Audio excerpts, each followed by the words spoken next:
उसने अपनी ननद को रास्ते से हटाने के लिए एक तरकीब सोची। अमित और कविता भाई बहन थे। कविता बड़ी थी, अमित छोटा था। दोनों के माता पिता का स्वर्गवास हो चुका था। कविता एक ऑफिस में काम करती थी।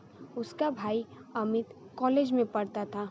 एक दिन अमित ने कविता से कहा, दीदी मुझे कॉलेज की फीस देनी है, मुझे कुछ रुपए चाहिए।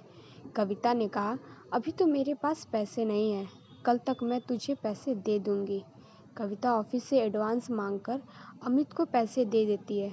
वह अपने भाई को अफसर बनाना चाहती थी, इसलिए वह दिन में ऑफिस में काम करती थी और शाम को एक घर में काम करती थी। कुछ दिन बाद अमित की पढ़ाई पूरी हो गई। एक दिन अमित ने घर आकर कविता को बताया, दीदी मुझे बहुत बड़ी कंपनी में मैनेजर की नौकरी मिल गई, अब तुम काम करने नहीं आओगी।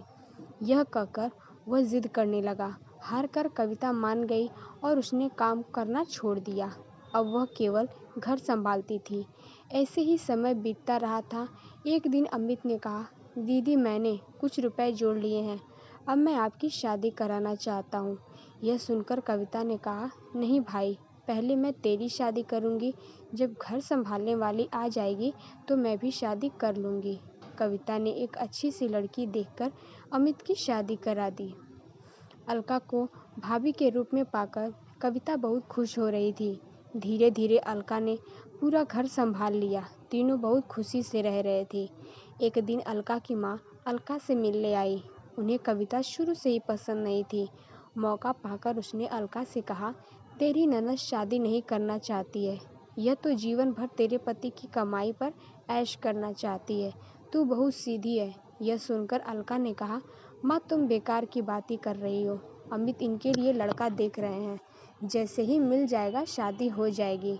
लेकिन अलका की माँ ने कहा, बेटी तू नहीं समझेगी, यह तेरे को कभी चैन से रहने नहीं देगी। अगले दिन अमित ने कविता से कहा, दीदी मैंने आपके लिए लड़का देखा है, आप कहो तो बात आगे बढ़ाई जाए।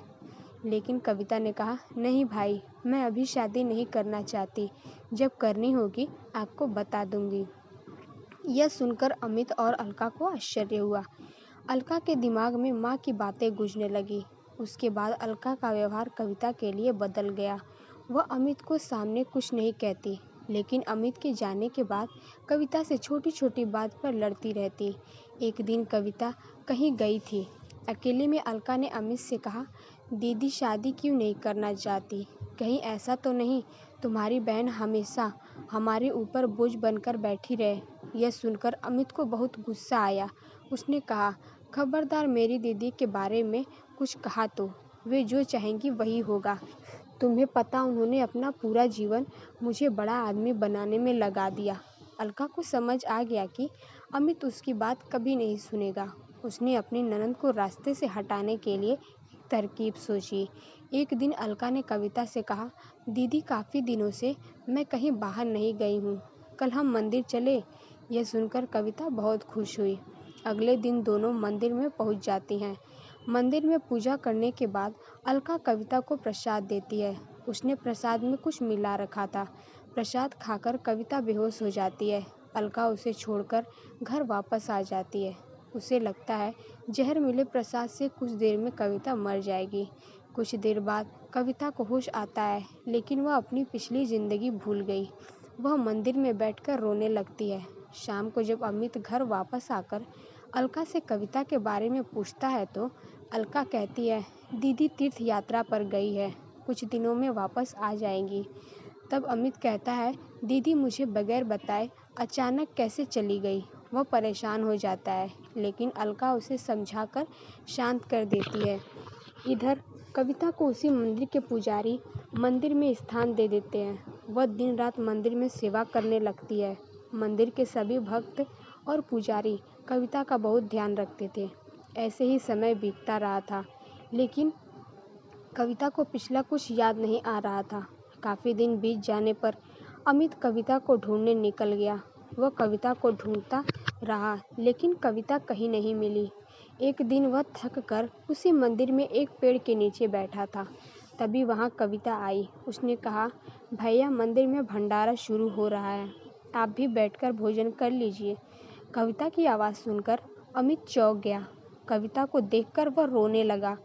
तब कविता ने कहा, भैया आप क्यों रो रहे हो? तभी वहाँ पुजारी बाबा आ गए।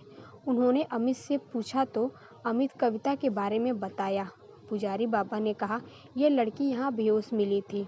होश आया तो इसे कुछ याद नहीं था। अच्छा हुआ तुम मिल गए।